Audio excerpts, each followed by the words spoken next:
तो बोलूंगी भाई चिराग जी का नाम मत लिया कीजिए, क्योंकि somehow मुझे ऐसा लगता है कि उनको बहुत कुछ सीखना बाकी है। तो मोदी जी के फलाना, मोदी जी के ढमकाना करके दुनिया भर के उनके लोग अलग अलग कैप्शन देके डाले, उसके बाद गायब, उसके बाद जाके दिल्ली बैठ गए, कभी इसका बर्थडे पार्टी, कभी उसका बर्थडे पार्टी, कभी वहां पे भोजन कर रहे हैं तो कभी यहाँ पे भोजन। पार्लियामेंट नहीं जाते वो, कटिहार के उस वक्त भी वो नहीं गए थे कटिहार जब नरसंहार हुआ था, तो आप क्या जाएंगे? उनको दो चीजों से मतलब है, किसी भी तरह उनको हाजीपुर की सीट मिले और वो अपने चाचा जी के अगेंस्ट खड़े हो जाएं, और दूसरी बात, किसी भी तरह उनको मोदी जी प्रेशर में आके जनाधार जनाधार बोल के उनको एक मंत्रिमंडल मिल जाए बस। भैया काम नहीं करते, वो बातें बहुत करते हैं। बेटा बेवकूफी मत कर, अपने क्या कहते चाचा जी का साथ दे। आइए ना बिहार में ठोक देंगे कट्टा कपार में, किसने कहा? उनको सीधा एक पोटली में बांधिए और बिहार के बाहर छोड़ आइए। अगर ये लोग रहेंगे तो बिहार और बचेगा नहीं, पूरा बिहार जलेगा। हमारे ऑनरेबल डेप्यूटी सीएम, हमारे ऑनरेबल सीएम,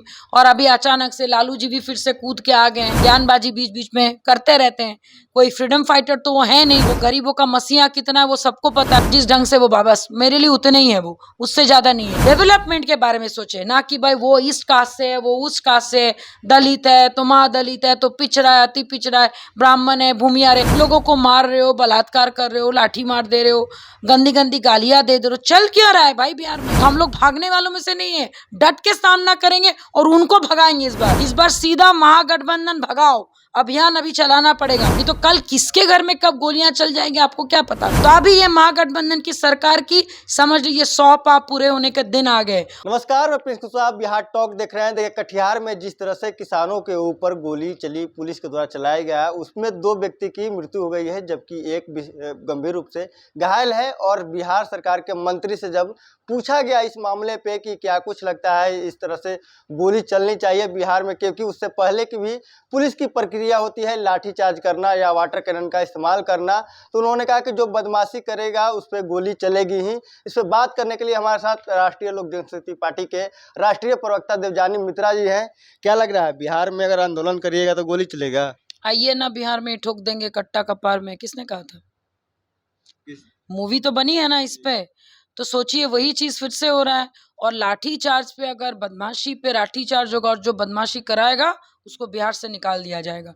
तो जितने भी मंत्री, जितने भी आपके जो एडमिनिस्ट्रेशन के लोग ये सारी चीजें कर रहे हैं और आम जनता के ऊपर गोलीबारी कर रहे हैं, और जो धरना प्रदर्शन करने गए थे वो कोई पॉलिटिकल पार्टी के लोग नहीं थे, वो हमारे और आपके जैसे कंज्यूमर थे। वो बोलने गए थे कि कटिहार जैसे जिले में 21वीं सदी में, जहाँ पे बाकी स्टेट में 24 घंटे इलेक्ट्रिसिटी रहता है, वहां पे बिहार जैसे प्रदेश में, कटिहार में 3 घंटे की इलेक्ट्रिसिटी क्यों रहती है, इसकी मांग करने गए थे। उसके ऊपर अब लाठीचार्ज करते हो और गोली चलाने की हिम्मत करते हैं, तो उन सारे प्रशासन के जितने भी करप्टेड ऑफिसर है, सारे तो करप्टेड, लेकिन जो भी करप्टेड ऑफिसर है उनको, और उनके समय जो इस टाइप के बयानबाजी करते हैं, उनको सीधा एक पोटली में बांधिए और बिहार के बाहर छोड़ आइए, क्योंकि अगर ये लोग रहेंगे तो बिहार और बचेगा नहीं, पूरा बिहार जलेगा। मैंने बहुत अफसरों को तो आपने बता दिया, नेताओं का क्या? मैं तो वही बोल रहे हैं कि भाई सबसे पहले नेताओं का जो सरगना है, हमारे ऑनरेबल डेप्यूटी सीएम, हमारे ऑनरेबल सीएम,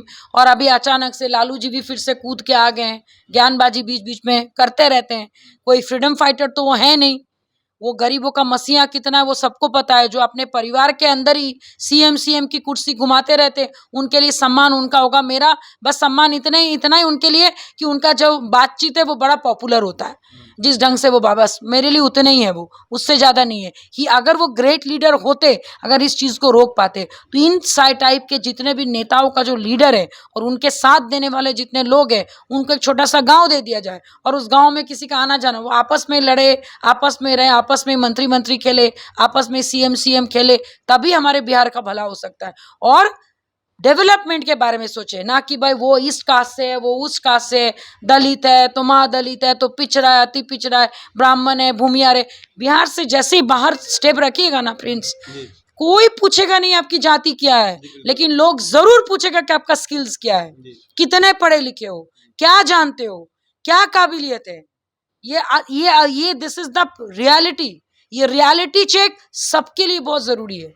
इसीलिए इस टाइप के सोच वाले लोगों का सोच जब खत्म नहीं कीजिएगा तब तक बिहार में ऐसा चक्का घुमाते रहेंगे और लोगों को मारते पीटते रहेंगे। कभी नाबालिग के साथ आपका कुछ गलत, कभी आपके किसी महिला के साथ कुछ गलत, कभी आपके किसी के हस्बैंड को मार के किसी के पत्नी के साथ 3-3 आदमी मिल के आपके रेप करके चले जाते। कितनी शर्म की बात है। क्या लग रहा है सरकार इतनी डरी क्यों है? क्योंकि जो आंदोलन कर रहे हैं उस पर गोली चला देना, कोई भी इस तरह का अपराधी जो अपराध कर रहा है या बलात्कार कर रहा है उस पर कार्रवाई नहीं होना, दलित महादलित करना, क्यों लग रहा है सरकार क्यों इतना देखिए, एक तरफ ये लोग जाते हैं बेंगलुरु और जाके वहाँ पे वो लोग कहते हैं कि हम लोगों ने यूपीए का नया नाम इंडिया दे दिया है, जबकि हम सब जानते हैं कि ईस्ट इंडिया में भी इंडिया था। तो अगर ईस्ट इंडिया कंपनी के लायक अगर इंडिया था तो 200 साल तक तो राज किए थे। और आपको पता है कि भारत को कितना दिक्कत झेलना पड़ा था, तब गांधी, सुभाष और आपके भगत सिंह जैसे नेता आके देश को बचाए थे। तो अगर उसी सोच पे अगर ये लोग यूपीए का स्थापना दोबारा इंडिया के आपके क्या कहते हैं सॉरी आपके इंडिया के नाम से किए तो इनका भी अब खत्म होना निश्चित है। ऑलरेडी वो लोग उस वर्ष पे पहुंच चुके हैं। एक कहावत है और हम सब जानते हैं कि जब बहुत घना बादल होता है, जब बहुत ज्यादा गुमस होती है तो बहुत बारिश होती है। हम सब जानते हैं कि गुमस बढ़ रहा है तो कुछ ना कुछ बादल फटेगा और बारिश होगा। तो आप सारे जितने भी बिहार के लोग हैं ना तंग आ चुके हैं। We are totally frustrated, totally zero tolerance जिस ढंग से चीजें हो रही हैं। बिजली है, पैसा दे रहे, बिजली नहीं आ रहा है, लोगों को मार रहे हो, बलात्कार कर रहे हो, लाठी मार दे रहे हो, गंदी गंदी गालियां दे रहे हो। चल क्या रहा है भाई बिहार में? कब तक चलेगा और क्यों बर्दाश्त करेंगे? पढ़े लिखे जो अच्छे सोच वाले लोग वो भागना नहीं चाहते हैं। अगर आप सोच रहे कि भगा देंगे तो हम लोग भागने वालों में से नहीं है, डट के सामना करेंगे और उनको भगाएंगे। इस बार सीधा महागठबंधन भगाओ अभियान अभी चलाना पड़ेगा। और तब तक के लिए हमारे पूरे बिहार की सुरक्षा के लिए प्रिंस बहुत ज्यादा जरूरी है। बात मानिए मेरी, राष्ट्रपति शासन, there is no other option. नहीं तो कल किसके घर में कब गोलियां चल जाएंगी आपको क्या पता। कल अगर आपका बिजली का बिल अगर 10,000 रुपये महीना आएगा, 5 घर मिलकर अगर आप कंप्लेन करने जाइएगा, किसी के ऊपर गोली मार दीजिएगा, आप उसको बर्दाश्त करेंगे? बताइए तो ये कितनी घिनौनी हरकत है, ये कितनी गलत बात है। जस्ट बिकॉज ये डर के काम नहीं कर रहे हैं, ये दिखा रहे कि यही सही है। तो भैया ये सही नहीं है। अब सही हम बताएंगे। जो बदमाशी करेगा अगर वो लाठी खाएगा, और जो बदमाशी करवा रहा है और जो इस टाइप के बयान दे रहा है उनका बोरिया बिस्तर बंधेगा। मैं आपको बता रही हूँ 24 और 25 उससे पहले ही बंधेगा, उससे पहले ही बंधेगा। शिशुपाल का जब तक 100 पाप पूरा नहीं हुआ था, कृष्ण शांत थे। कृष्ण के सामने जब उसने 97, 98, 100, 99, 100 जैसी हुआ, सुदर्शन चक्र उनके हाथ से निकला और सब भरी सभा में शिशुपाल की गला कट गई थी। तो अभी ये महागठबंधन की सरकार की समझ लीजिए 100 पाप पूरे होने के दिन आ गए और इस बार उनका गला जो है, इस बार उनका सरकार का गला कटेगा। 14 करोड़ लोग सबके हाथ से श्री कृष्ण का नाम से अब निकलेगा कि कृष्ण अब हमें बचाओ, और वही होने वाला अब देख लीजिएगा। मोदी जी के हनुमान कहे जनरल चिराग पासवान एनडीए में आ जाते हैं, लेकिन इसके बाद अब अचानक गायब हो जाते हैं। कोई भी ऐसा मुद्दा हो जिस पे वो मौजूद नहीं रहते हैं। क्या लग रहा है कि इस तरह से आप लोग जो अकेले अगर बयान दीजिएगा तो इससे कुछ होने वाला है? कुछ बड़ा करने की जरूरत है आप लोगों की? देखिए, ऑनेस्टली बताए मैं तो बोलूँगी भाई चिराग जी का नाम मत लिया कीजिए। आप बोलेगा क्यों? क्योंकि समहाउ मुझे ऐसा लगता है कि उनको बहुत कुछ सीखना बाकी है। इतना अच्छा उनकी ज्वाइनिंग हुई, इतना अच्छे से गले मिल के इतना वीडियो को ट्रोल करवाए, मोदी जी के हनुमान, मोदी जी के लाल, तो मोदी जी के फलाना, मोदी जी के ढमकाना करके दुनिया भर के उनके लोग अलग अलग कैप्शन दे के डाले। उसके बाद गायब। उसके बाद जाके दिल्ली बैठ गए, कभी इसका बर्थडे पार्टी, कभी उसका बर्थडे पार्टी, कभी वहां पे भोजन कर रहे हैं तो कभी यहाँ पे भोजन। पार्लियामेंट नहीं जाते वो, पार्लियामेंट नहीं जाते वो, लेकिन वो एनडीए में है। उनको 4 या क्या कहते 6 या 7 उनको क्या कहते लोकसभा में सीट चाहिए, 1 उनको राज्यसभा में चाहिए, उनको हाजीपुर भी चाहिए, लेकिन उनको कटिहार से मतलब नहीं है। यहाँ पे उनके लोग पीसी करके अपना सिर्फ खाना पूर्ति कर रहे हैं। चलो हम लोग एलजीपीआर में तो हमें करना चाहिए, बट लक्ष्य उनका क्लियर नहीं है। प्रिंस जी जो बिहार के बारे में सोचेगा वो बिहार के हर राज्यों के बारे में सोचेगा। वो कटिहार के उस वक्त भी वो नहीं गए थे कटिहार जब नरसंहार हुआ था, तो आप क्या जाएंगे? नरसंहार में किसी ने नहीं बोला था, लेकिन मैंने बोला था उस वक्त, हमारी पार्टी ने बोली थी उस वक्त, लेकिन उन्होंने नहीं बोला, तो वो आज तक नहीं बोले। कटिहार में आप लोग क्या करेंगे? कटिहार में हम लोग तो ऑलरेडी क्या कहते हैं इसके ऊपर क्या कहते हैं, अभी आप जैसे मंत्री जी जैसे ही आते हैं हम लोग इसके ऊपर ये करेंगे, जाएंगे वहाँ पे। हमारे वहाँ पे जितने कार्यकर्ते ऑलरेडी उनके घर गए, हम लोग सारा वो काम कर रहे हैं जो एक एनडीए सरकार में अलायंस पार्टी को करना चाहिए। हर जगह हम लोग बात करें, हर जगह हम लोग जाके, हम तो हमेशा गए हैं। हम अभी आपके लास्ट में आपका शिवानंद नगर गए, अभी हम कुछ दिन में जमुई भी जाने वाले। जमुई के जनता, मेरे को खुद फोन आया मेरे पास कि मैडम आप आइए और देखिए यहाँ पे चिराग जी की असलियत क्या है। भाई वहाँ पे पार्टी कार्यालय नहीं है, और जो भी रेंटल कार्यालय था 2 से 3 लाख रुपए पैसा ड्यू है, और ये कोई झूठ नहीं है, सच है, मैं नहीं बोल रही हूँ। मेरे पास रोज मैसेज आते, मैं आपको दिखा भी सकती हूँ। तो मैं तो जाऊंगी, मेरे मेरे मेरे क्या कहते हैं, हमारे ऑनरेबल मिनिस्टर का आदेश है, मैं तो जाऊंगी। रही बात चिराग जी की, उनको मतलब नहीं है बिहार से, उनको 2 चीजों से मतलब है। किसी भी तरह उनको हाजीपुर की सीट मिले और वो अपने चाचा जी के अगेंस्ट खड़े हो जाएं, और दूसरी बात, किसी भी तरह उनको मोदी जी प्रेशर में आके जनाधार जनाधार बोल के उनको एक मंत्रिमंडल मिल जाए, बस उनको उनका लक्ष्य पूरा। उनको महागठबंधन को हराना है कि चाचा को हराना है? उनको महागठबंधन को कैसे हराएंगे? महागठबंधन को अगर हराना होता तो एनडीए में आने के बाद लालू जी को, आदरणीय लालू जी, महान नेता, उज्जवल नेता, फलाना नेता, ढमकाना नेता, वो बड़े चैनल में, छोटे चैनल में, कहीं पे भी जाके वैसे भाषण तो नहीं देते। आप मोदी जी के गोदी में बैठ के आप लालू जी को लव सिंगल देंगे, ऐसा तो नहीं चलेगा। कितने सारे एनडीए के घटक दल है जो लालू जी की तारीफ करते हैं, बताइए मुझे आप। Why Chirag ji will do this? Because उनको अभी भी श्योरिटी नहीं है, अभी भी उनकी बातें, शर्तें नहीं मानी गई हैं कि भाई उनको तो करेगा कि फाइनल हो गया है, फाइनल होता, हाजीपुर हम लड़ रहे हैं। अगर जिसका फाइनल होता ना उसका काम बताता। भैया काम नहीं करते, वो बातें बहुत करते हैं। पैर छूते वक्त हमारे मंत्री जी ने उनको कान में कहा था, वत्स बहुत हो गया, मीडिया बाजी बंद करो और काम करो, और जम्मू जाओ और काम करो। कहाँ गए जम्मू? सच में बोले थे। और क्या, जैसे मोदी जी ने उनके कान में बोले थे, बेटा बेवकूफी मत कर, अपने क्या कहते चाचा जी का साथ दे, और साथ दे के अपने पार्टी का विलय करो, और आराम से शांति से अपना करियर को आगे बढ़ाओ, सीखो। 45 साल का एक्सपीरियंस जिस इंसान के पास है, जो स्वर्गीय श्री रामविलास पासवान जी के हाथ पकड़ के आगे बढ़े, तो तुम भी वही काम करो। बेवकूफ है ये आदमी, ये आदमी सही में बेवकूफ है। पार्टी विलय का बात कर रहे हैं आप, अगर पार्टी विलय कर भी देते हैं तो क्या गारंटी कि चिराग पासवान को आप लोग मानिएगा? हम लोग क्यों, अरे हमारे पार्टी में क्यों विलय करें? हाजीपुर पे तो मान नहीं अगर रहे हैं। हाली एकदम सही बात बोले, हाजीपुर उनको किस शर्त पे मिलेगा? मोदी जी के सामने बैठ के, उनका वो लेवल ही नहीं है कि वो मोदी जी को बोले सर मुझे ना हाजीपुर चाहिए, और मोदी जी बोले हाँ बेटा तेरे को दे रहे हैं, ऐसा नहीं है। 2 ही शर्त हुआ होगा, एक, ठीक है हाजीपुर चाहिए, तुम आके बीजेपी में विलय करो। छोटा सा पार्टी तुम्हारा, हेलीकॉप्टर वाली पार्टी, जिसका अभी तक चुनाव चिन्ह फाइनल नहीं हुआ, हम सब जानते हैं, तो उसका विलय करो और आओ हमारे साथ, हाजीपुर ले लो। भैया अगर वो एनडीए में विलय करके हाजीपुर, जमुई, 38 के 38 जिलों से लड़े ना, हम लोग सबका समर्थन करेंगे, क्योंकि हम लोग मोदी जी के साथ हैं, हम लोग चिराग के साथ नहीं है। हम लोग मोदी जी के हर उस बात के साथ हैं जहाँ पे वो खड़े हैं। अनफॉर्चुनेटली शायद चिराग जी को उस पर क्वेश्चन मार्क अपने आप को लेकर है, वो डर रहे हैं कि उनके साथ क्या आगे होने वाले, और तारीफ करते हैं। बताइए मुझे आप, why Chirag ji will do this? Because उनको अभी भी श्योरिटी नहीं है, अभी भी उनकी बातें, शर्तें नहीं मानी गई हैं कि भाई उनको तो करेगा कि फाइनल हो गया है, फाइनल होता, हाजीपुर हम लड़ रहे हैं। अगर जिसका फाइनल होता ना उसका काम बताता। भैया काम नहीं करते, वो बातें बहुत करते हैं।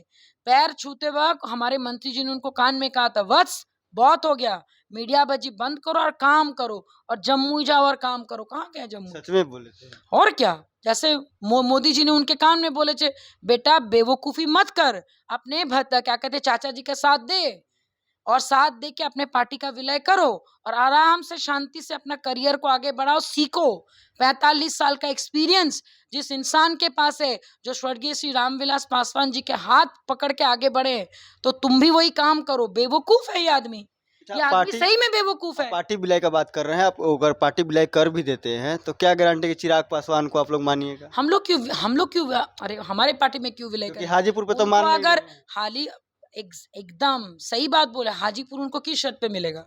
मोदी जी के सामने बैठ के, उनका वो लेवल ही नहीं है कि वो मोदी जी को बोले सर मुझे ना हाजीपुर चाहिए, और मोदी जी बोले हाँ बेटा तेरे को दे रहे हैं, ऐसा नहीं है।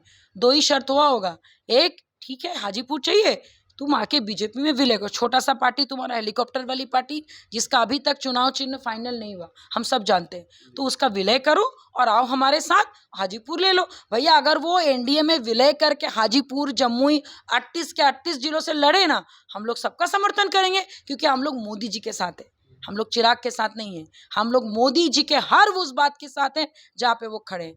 अनफॉर्चुनेटली शायद चिराग जी को उस पर क्वेश्चन मार्क अपने आप को लेकर है, वो डर रहे हैं कि उनके साथ क्या आगे होने वाले। और दिल्ली में बैठ के अभी भी अपना वो जो उनका अधूरा काम जो अभी तक पूरा नहीं हुआ, वो सब कर रहे होंगे कि मेरे को इतना सीट चाहिए, मेरे को उतना सीट चाहिए, रोना धोना तो उनका चलते रहता है, हाजीपुर हाजीपुर करके वही सब करें। नहीं तो अभी तक वो उड़ के आ जाते, जैसे हमेशा करते ना, जा रहे कोई नेता वेता नहीं गया, सबसे पहले चिराग पासवान मसीहा बन के पहुंचे, धन धन धन धन म्यूजिक बज रहा है, लोगों का गले मिल रहा है, उसके बाद क्या टाई टाई फेस। तो वो ये चीज करते, लेकिन वो नहीं कर रहे। रीजन बहुत सिंपल है, उनको बिहार के किसी भी राज्य से मतलब नहीं है।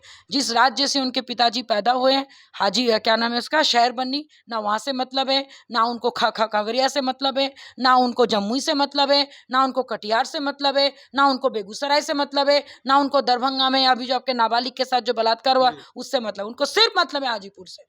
और वो भी कैसे मतलब है, अगर मुझे मिलेगा, अगर चाचा जी को नहीं मिलेगा, अगर अगर अगर उनको कोई प्रेम नहीं है बिहार से। जिसको बिहार में प्रेम होगा, प्रिंस जी आप जैसे बिहार में रह के काम कर रहे हैं, देवजानी मित्रा जैसे 15 साल से बिहार में रह के काम कर रहे हैं, उनके लिए तो ज्यादा जरूरी है। उनके पिताजी तो इतने बड़े ये थे, क्या कहते लीडर थे, पद्मश्री थे, पद्म भूषण थे, कैबिनेट मिनिस्टर थे, तो उनके बेटे को तो होना चाहिए। ये परिवारवाद की राजनीति तो नहीं चलेगी। ये तो वही बात हुआ कि भाई मेरे पिताजी राजा, तो मेरे को तो राजा बनना ही है। पार्टी में भी तो है, हमारे पार्टी में ऐसा नहीं है। प्रिंस राज सांसद, प्रिंस राज सांसद पशुपति पारस नहीं, तो पशुपति पारस जी जब केंद्र में मंत्री थे उस वक्त क्या कहते हैं आपके स्वर्गीय श्री रामविलास पासवान जी ने उनको कहा था कि तुमको संभालना है, तुमको आगे तो उनको कोई इच्छा नहीं थी। ये तो स्वर्गीय श्री रामविलास पासवान जी की देन है। अगर मान लीजिए मैंने आपको दे दिया तो भैया आप उसको आगे नहीं लेके जाओगे, बढ़ाओगे नहीं। आपको अगर आपके पिताजी ने जमुई दिया है तो जमुई में आप काम नहीं करोगे। जमुई के सांसद आपको फंड तो आता होगा ना, कितना मुश्किल था उनके लिए काम करना, हमको तो यही समझ नहीं आता है। कितना आराम से काम, ये सब मौका अगर हम जैसे लोगों को मिलता, हम तो वहीं पे जाके बैठ जाते कि जब तक काम करके निकलेंगे नहीं हम आएंगे नहीं। बताइए आप, ये तो सोच की बात है। उनमें ये सोच ही नहीं है, वो बिहारियों के लिए सोचते ही नहीं है। मैं आपको बता रही हूँ, he don't feel for Bihar. Bihari होना जरूरत नहीं है, you have to think for the place. जिस जगह से आप लड़ रहे हैं उनका वो फीलिंग ही नहीं है, वो दर्द ही नहीं है, वो प्रेम ही नहीं है। उनको सिर्फ एक चीज दिख रहा है, कुर्सी। कुर्सी के लिए जनता के दिल से होते हुए नहीं जाओगे तो बेटा कुर्सी तो नहीं मिलेगा। एक बार आओगे हाथ हिला दोगे और नेक्स्ट सीएम बेस्ट सीएम, एक औरत को 4 गालियां दे दोगे, उसको ट्रोल कर दोगे। अगर ऐसे नेता बनना है तो बनो नेता, लेकिन उसका भी टाइम लिमिट बहुत कम होता है। क्योंकि कुछ भी चीज जब तक, देखिए चार्म जो होता है ना, सुंदरता बहुत क्षणिक होता है, एक समय के बाद झुर्रियां पड़ जाएगी। आपका काम बोलेगा, उस पर ध्यान लगाने बोलिए उनको। इसीलिए चिराग जी के बारे में सवाल करेंगे तो मेरा खून खौल जाएगा। आगे से मत किया कीजिए कि जब वो नेता बन जाएंगे ना हम खुद ही आपको बोलेंगे। उनके बारे में बात करने का मतलब अपना तौहीन है, सॉरी टू से। देवजानी मित्रा थे जिन्होंने अपनी बात को रखा और कटिहार जैसे मामले को लेकर बताया कि जिस तरह से बिहार में सरकार फेल है, इसको लेकर उन्होंने अपना पक्ष रखा है। बहरहाल इस खबर में इतना ही। इसी तरह तमाम खबरों के लिए हमारे साथ बने रहे। अब बिहार टॉक देख रहे हैं। ऐसे ही खबरों के लिए जुड़े रहे बिहार टॉक से।